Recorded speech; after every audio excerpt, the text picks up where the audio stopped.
Welcome to Spiritually United Paradox, literally language of the heart speaker gathering. All our speakers are shared on our WhatsApp audio groups and our speaker channels. The links will be dropped in the chat. If you're listening to this recording and need help, we have a way that works. Please reach out and send us an email at dimensiondoor164@gmail.com. and the crew will reach out and get back to you. First up, we read a section of the big book. Week to week, we go from the Doctor's Opinion to page 1 to 164. And today we're continuing with XXVi, the Doctor's Opinion. And we invited Cathy from Florida to share a message of depth and weight and the passage of the big book. Over to you, Cathy. Here I am. Thank you, Everly. Thank you, Joey. My name is Kathy, and I am an alcoholic. Thank you for the invitation for this wonderful group. It's great to see some my friends and people I haven't met before. I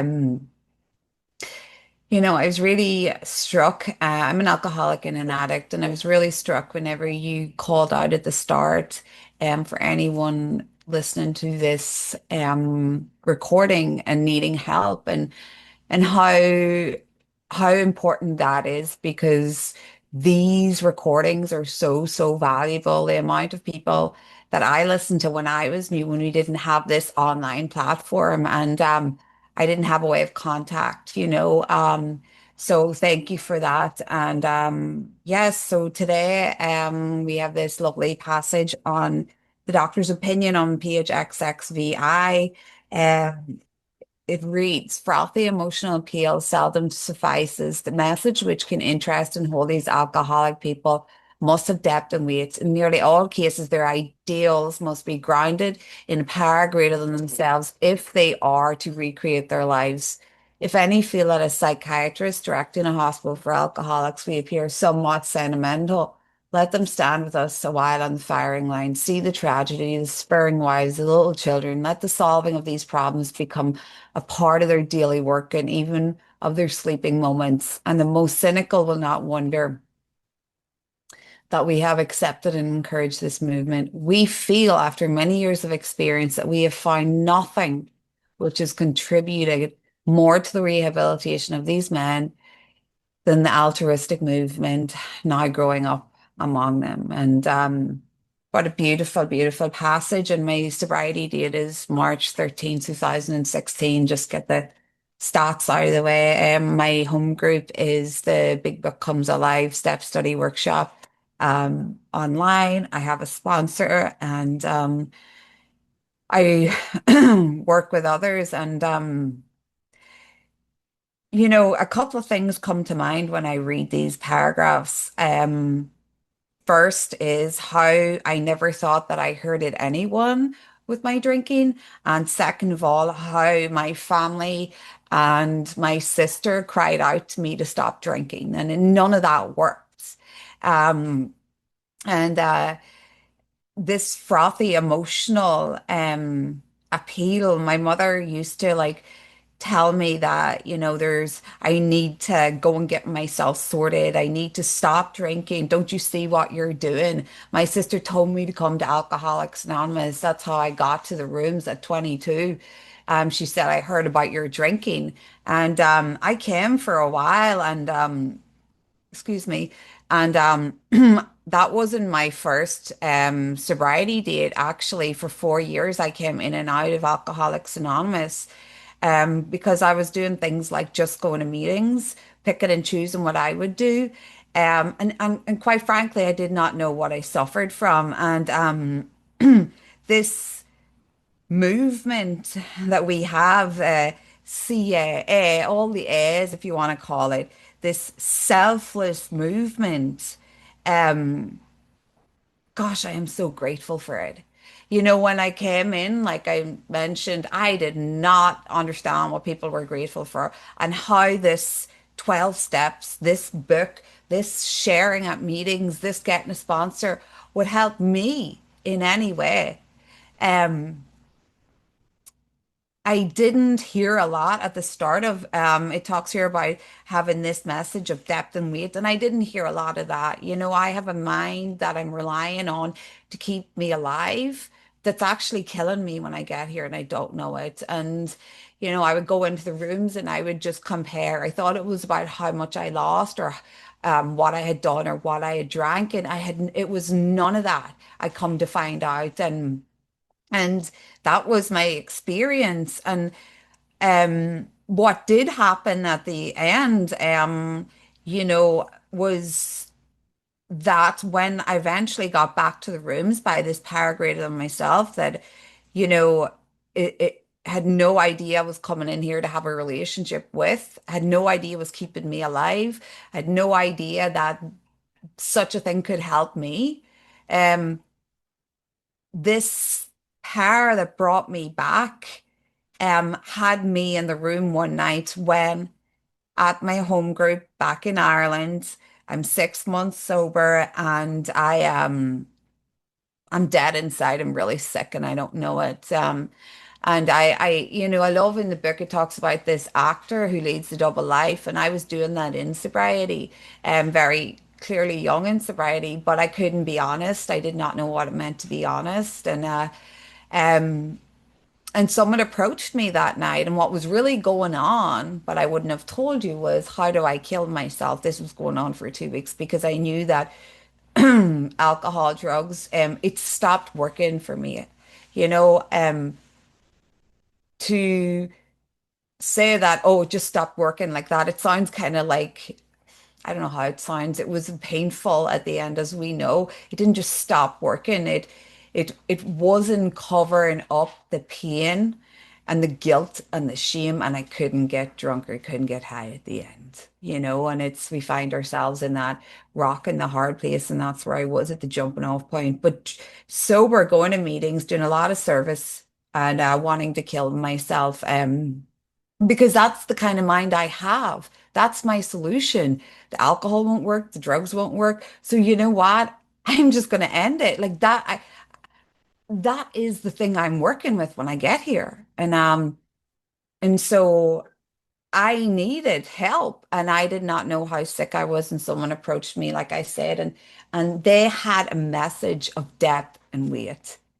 And they knew what it was to be alcoholic. They were grounded in this higher power, this God of their understanding. I wouldn't have known the words at the time, but there was something different. I always refer to like when Abby comes to Bill's house and there's something about him, fresh skin and glowing. And there was something about this person that was completely different to the people that I was surrounded by. And this person brought me to my sponsor, who brought me to the power of my non-understanding. And I'm not bashing meetings. I really, really love meetings, and I believe it's our job when we get here is to put our hand in the hand of that person that is grounded in their ideal, that's going to walk with us to this power and put our hand in the power of this understanding or non-understanding. So I just wanted to get that out of the way because I absolutely love meetings. So again, w this person that approached me, and I say approach me because it's so, so vital, that's my job today. When I'm at a meeting is I go there to help. I'm going there to approach someone. I'm going there to see who needs help. Um, that I have to have a message. I know what it's like. I've been where you've been. I know how to get out. This is what I've done. And the sponsor that I got at that time, I sat down and I remember sitting across from her, and there was something about her too, she was grounded in her ideal, her higher power. And, this kind of like, it's like, it's like a sobriety glow. When I get here, I know what I have, and it's resentment, it's anger, it's guilt, it's shame, it's self-hatred. And I'm looking at someone that's free. I don't know that, but there's something different about them. And they're talking to me and they're telling me that, oh, yeah, I have that issue too. These things I wasn't going to tell people. It was just the alcohol. It's just the alcohol, just some drugs sometimes, but none of these other things that I'm doing. And how they're like, yeah, yeah, I had that too. I did that. And this is what I did. I applied the 12 steps. I read this book and I sat down with my sponsor and I'm going, this is this. this is corny. How does this all happen? And today I know it's divinely orchestrated, because there's no other reason for that, I believe. So it talks to us about how that we're going to recreate our lives. And I know Howard talks about this and he gets to say like how when we change, we get to live two lives in one. And that has been my experience. And provided that I do this work, provided that I follow the instructions in this book, provided that I have this relationship on a daily basis with this power, I get to live two lives in one. I get to have a spiritual awakening as a result of these steps. I get to help others. I get to be that person that approaches someone and has depth and weight, has experience and has a message. Because like I said, the frothy emotional appeal is it doesn't suffice. And I love these three words because I think of like, I don't know if you guys like Coca-Cola or like a cappuccino, like the foam on top of that doesn't stay when I take the drink. It vanishes. So there's no depth and weight to that.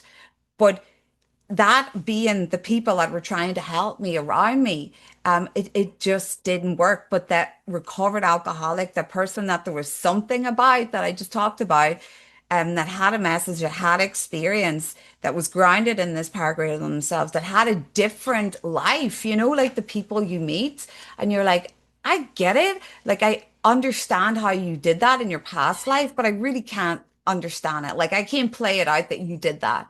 And that's what I'm talking about. A complete 180, 360, if you want to call it, um, change. And that was what won me over. Um, and nobody, no doctor, no sister, no boyfriend, no nothing, had that depth and weight, only another alcoholic. And this paragraph about Dr. Silkwork is telling us how you think it may be kind of, I don't know what the word is, um sentimental he uses. He's saying this to the other medical profession. And it's like, well, come and see it. Stand on the front lines. Stand here and see what's happening to these people and their family. And it just makes me I get very emotional because it makes me really sad because I know this is a killer disease and I've watched people go out of these rooms. You know, we've got that phone call. It's just treacherous, like, and it's treacherous for the people around us. So it's no wonder that he is saying um we find nothing better than this movement, than these people, than Alcoholics Anonymous. Nothing else has worked. And again, like when I got here, I didn't think that was going to be the case. Like everyone was grateful, and I was just like, I don't know what you're grateful about. Like I was so obnoxious, and I was so self-centered, and yeah, today it's different, and I'm so grateful that I had someone approach me that had a message of depth and weight, and like.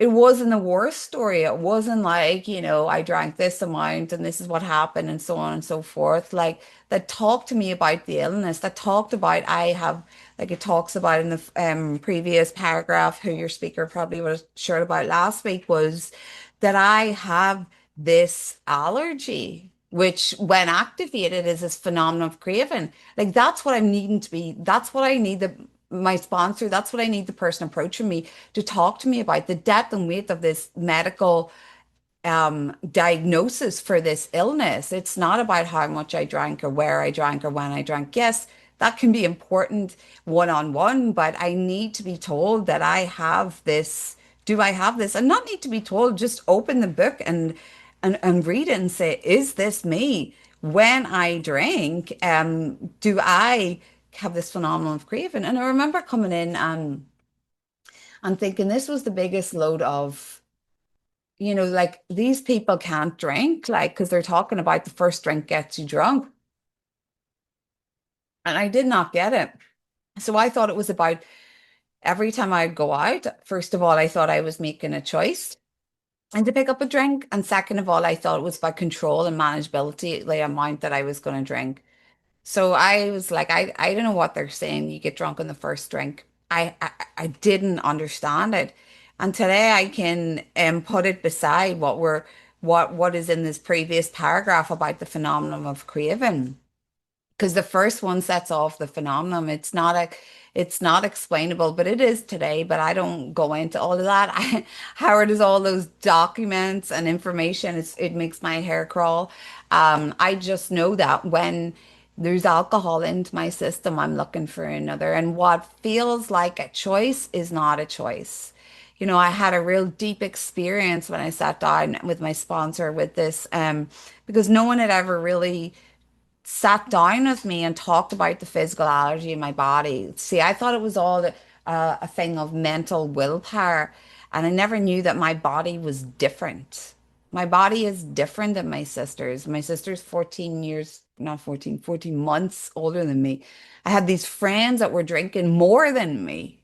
Um, and they're not alcoholic. And to be able to sit down and to be able to turn these statements into questions and having a real deep experience with this physical allergy, and to see that every time that I sat down, I was a bartender, and at the end of work, I would sit down and order a drink. That I ordered the drink and I would drink it. And I thought I was the person ordering the second and the third and so on and so forth. But after I ordered the first, with this experience that I was having with the book, I could see that that wasn't me making a choice to order more. That was a phenomenon of craving because my body needed it, just like when I'm dehydrated and I need water. Just what like when I'm hungry, I need food. Like, why could I not understand that I had this was the next thing was because it was so normal. I had it and it didn't make sense that I didn't have it. And that's a kind of strange way of putting it, but that's why to me it was so much of a phenomenon. And all I could see was that all I wanted was more. And I could use this an analogy, like when I talk about my sister, how that never happens with her. Like she has a drink, she sets it down. She used to do cocaine. She could stop all that because she met her husband. But she would have a drink and she would sit down and she would eat dinner with us, and she leaves it at the sink at the end of the night. She didn't even finish the drink. Now, for someone with the phenomenon of craving, I can't do that. I am glued to the glass. I am glued to the bottle. I'm in the liquor store.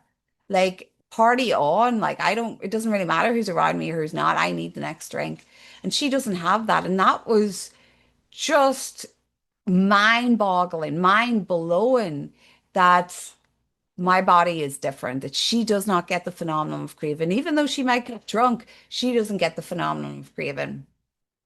And it was also explained to me about how, if I'm thirsty, I don't drink a bottle of water and keep drinking bottle of water and go in, and then, when my thirst is quenched, maybe I feel sick from drinking all this water, I throw up, I come out and I keep drinking water, and I don't have that with with water, right? So there's some phenomenon of craving inside of me, and what it is, it's more.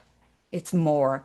Um, and you know, I love the paragraph. I love every paragraph. There's no point in me saying I love the one before it and I love the one I just was reading. I love them all, the one I have today, because I remember reading this that once having formed the habit, they found they cannot break it. I was like, "Yeah, this is a habit? A habit?" And today we know, like, there's all these self-help books and you can break a habit in 20 days, 30 days. And it was pointed out to me, Kathy, it says found they cannot break it. They cannot break it. Is this you? And I'm like, yeah, call it a habit. Call it whatever you want to call it, but I can't stop doing it. Um, and I don't have self-confidence. It talks about their self-confidence. And I relied on people. I really relied on human aid. And that only lasted for so long. And then this unmanageability, how their problems pile up and then become astonishingly difficult to solve. And that was just my life living in this unmanageability.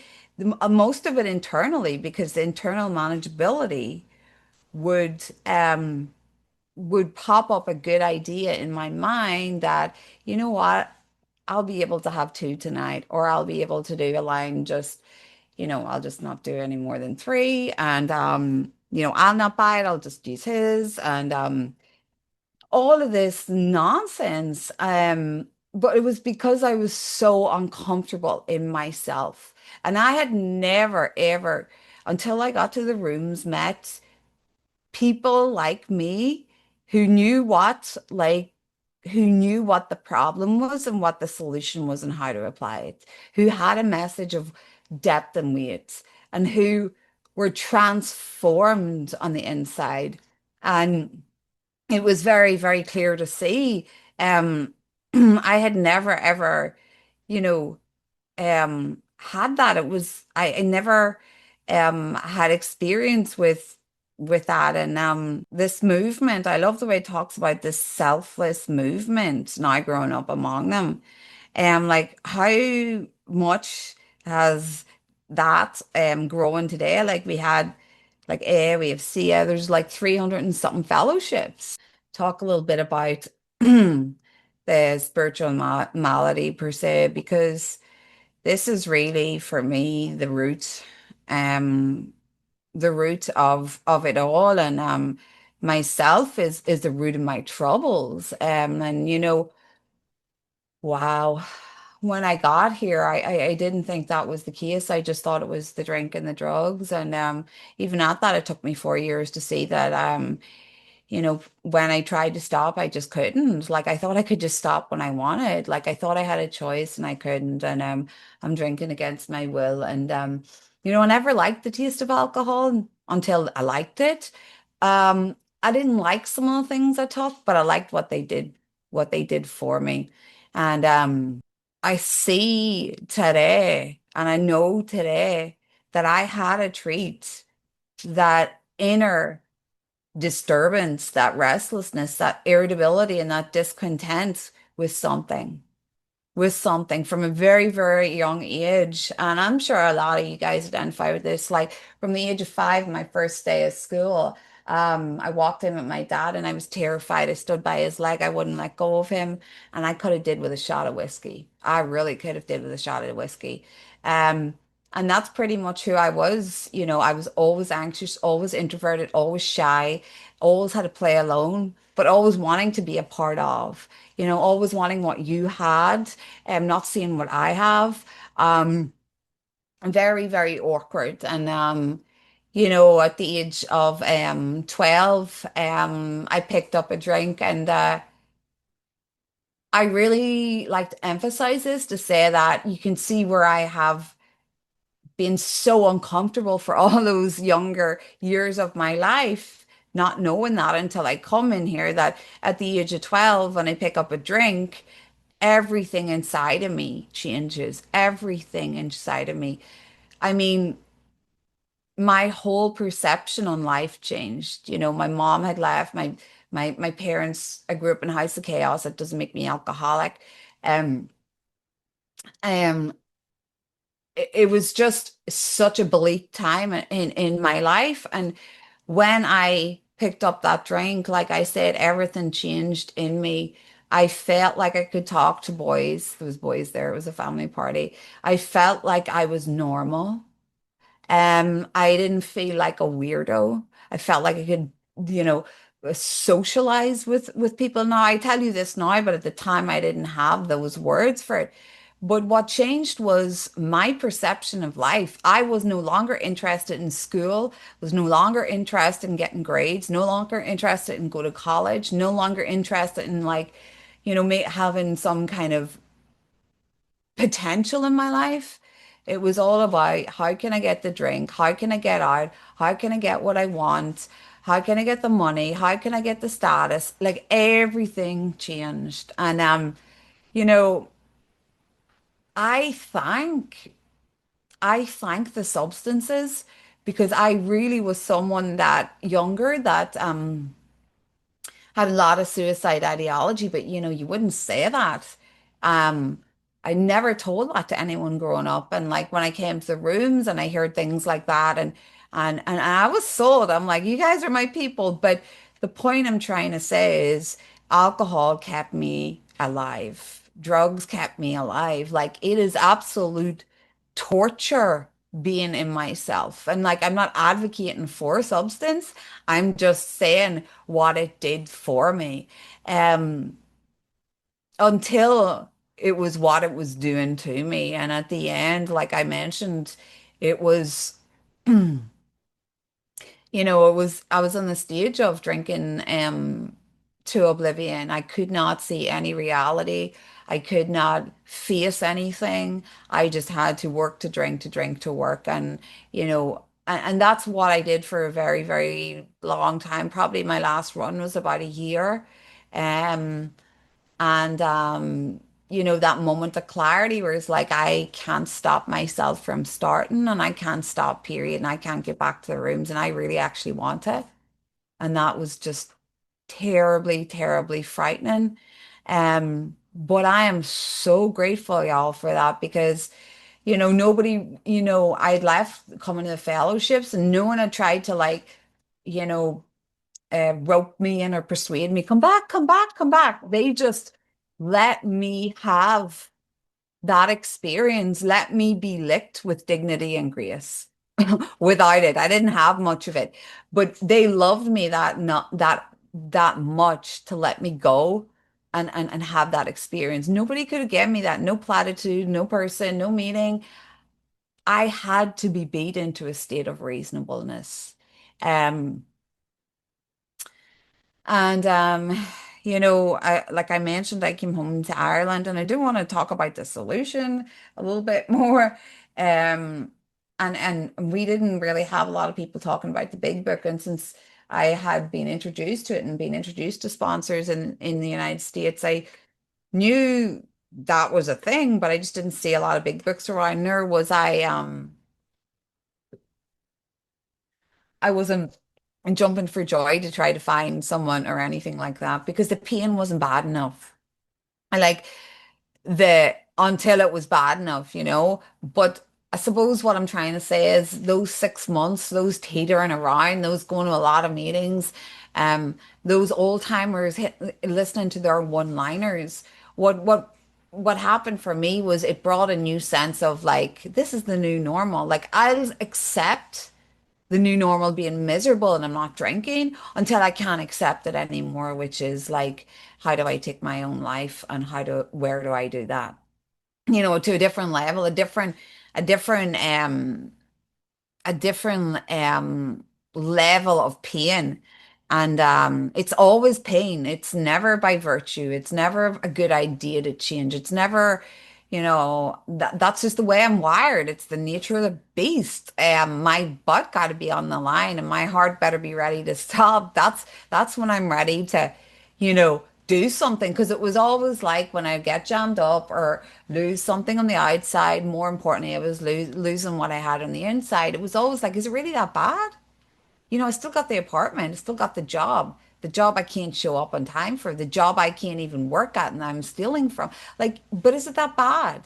And thankfully I got back by the grace of this power alive, alive, right? And but when I sat down and I read this book with my first sponsor and it talked of a message of depth and weight, I was completely sold. And I always share this that the first day I met her and we read the start of the book and it talks about how the first promise, how many thousands of men and women have recovered from alcoholism, everything inside of me, my whole internal system changed. I mean, nothing like there was no white light or anything, but everything in me changed to maybe this can work for me. Maybe I can get what these people have because I was just constant meeting maker and got, meetings for my higher power. I didn't have a solution. I didn't have a sufficient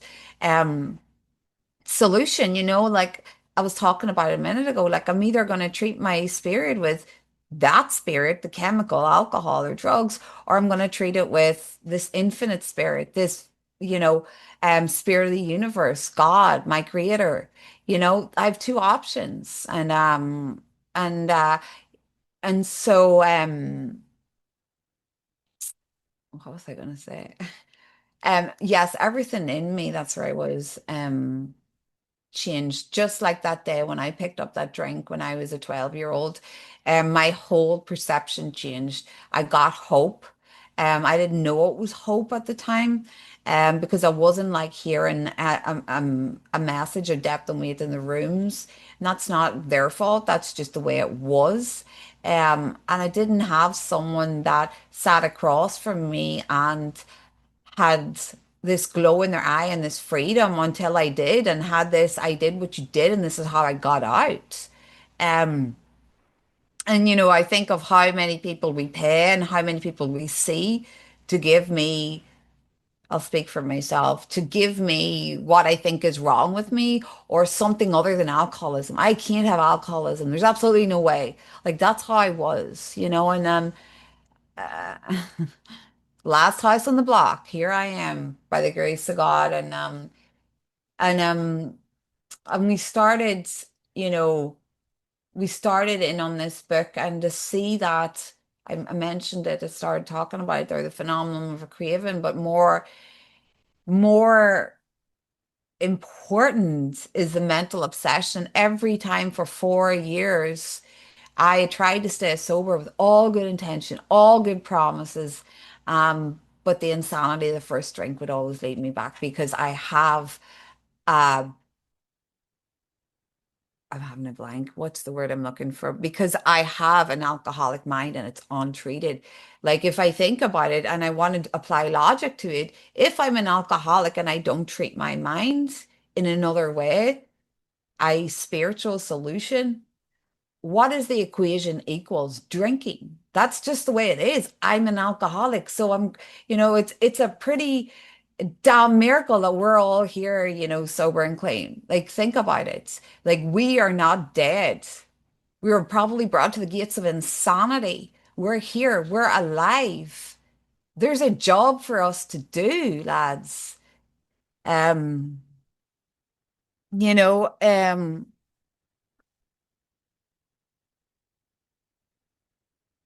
yes, the mental obsession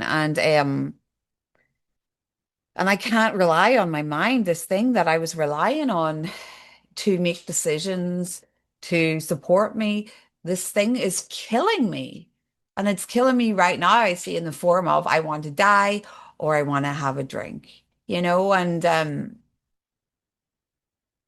but to see that my mind can be changed, not by me, but by treating this larger part of my problem, which is this inability, the unmanageability, I was going to say the inability to stay stopped, right? To handle sobriety. I can't handle sobriety.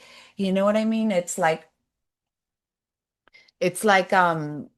we hear in the rooms and don't take this the wrong way. I just interpret it this way, but people say I live life in life's terms. I'm like, yo, I can't do that. I don't know what like that is painful.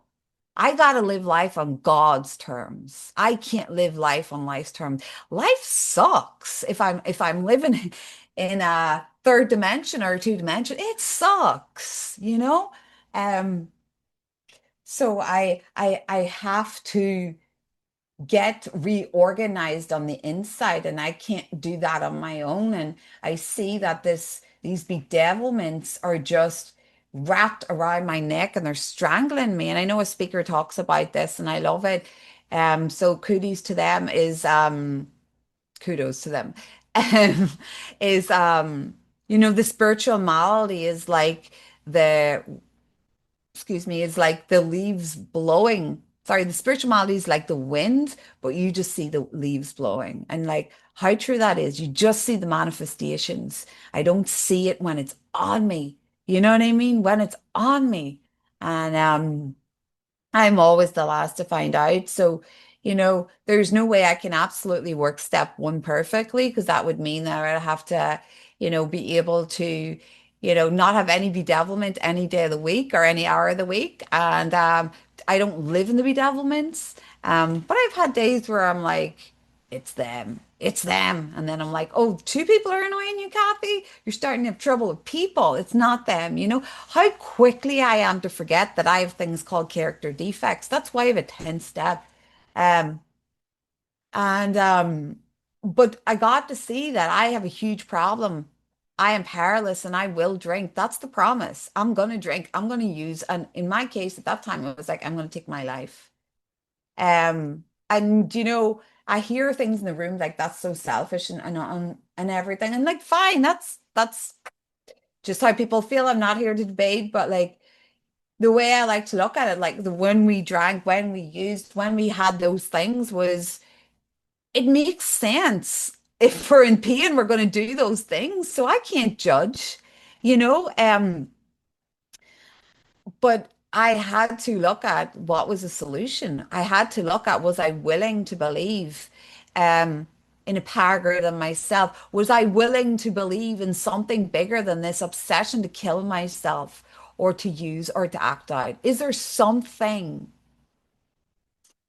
And I couldn't deny the power of this power in you guys' lives. I sat across from my sponsor and she was glowing and she had said I'd been there. I did that. She was, grounded in her ideal, and there was no way I could say no to that. Even when I was, so agnostically inclined, which today I still have agnosticism, I think a lot of us do.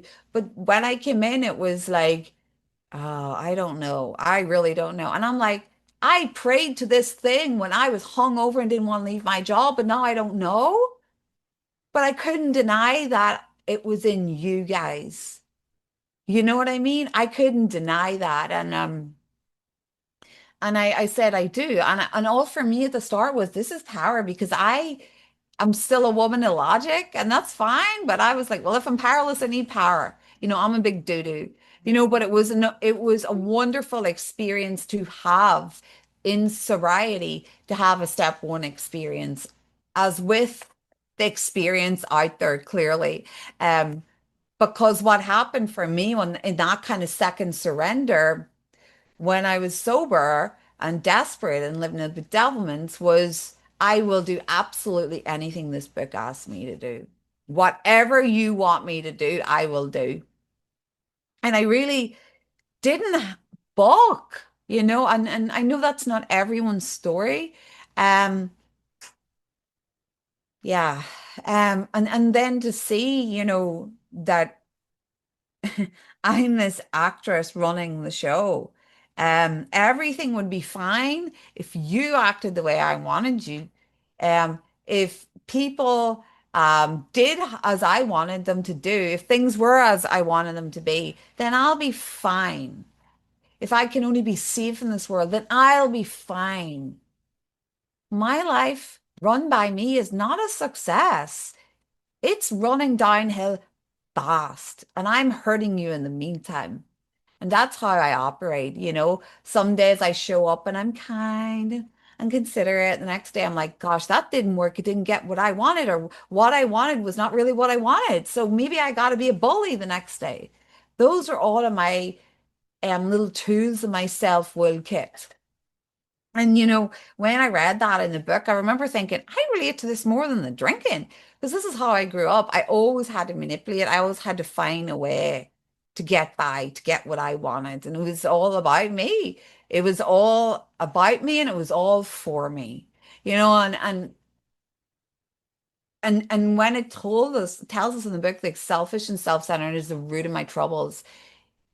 Wow. I remember listening to a speaker about this, like when I first got sober, and this helped me so much. And it also was bittersweet, that page, that it's on, because I'm not good at page numbers, but It's on page 62. Is a real bittersweet page, right? And that's the root of my troubles. So if I think of a big oak tree, and this is the way the person described it on the tape, you see the bark of the tree, but you can't see the roots under the ground. And that's exactly what it's like for me when I get to Alcoholics Anonymous. And to this day, except I'm a little bit more seeing it. Doesn't mean I see it all. Um, that I can't even see that it's my selfishness. I can't see these manifestation like the selfishness is what's going to feed these branches, the manifestations, which is the self-pity, the self-seeker, and 100 forms of fear, the self-delusion. I don't see it. I don't even know what you're talking about, but that's the bitter part of it. But the sweet part is it goes on to tell us that we think our troubles are basically of our own make and they arise out of ourselves. And where it talks about our extreme example of self-will run riot. And it goes on to say we must be rid of it. But we can't do it our own, but God can. So the key to my future, I didn't know it at the time, was in my pocket, provided I kept turning these pages. But I was insulted, and a lot of those pages beforehand had pulled the wool, pulled my covers about how, aren't I really a self-seeker even when I try to be kind? I'm like, oh man, I was a martyr. Like I suffered for them. And like, oh, I had motives, like motives not good for me. Um, and how I made decisions based on what I wanted, what was in it for me, what I thought, how I felt, and put me in a position to be hurt. Walk the dog back, Kathy. Where did you set the ball rolling? And oh my gosh. But the great thing is I get a chance, to make the change, which is going to be this change and make this decision, which is going to, from this moment, affect the rest of my life. The most important decision I'll probably make in my life. And I've went through the steps a couple of times since that.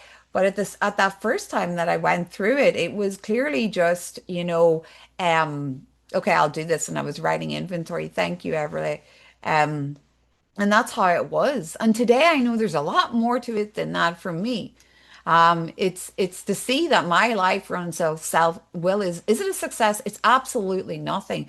To see that above everything, my husband, my dog, my job, my mother, everything.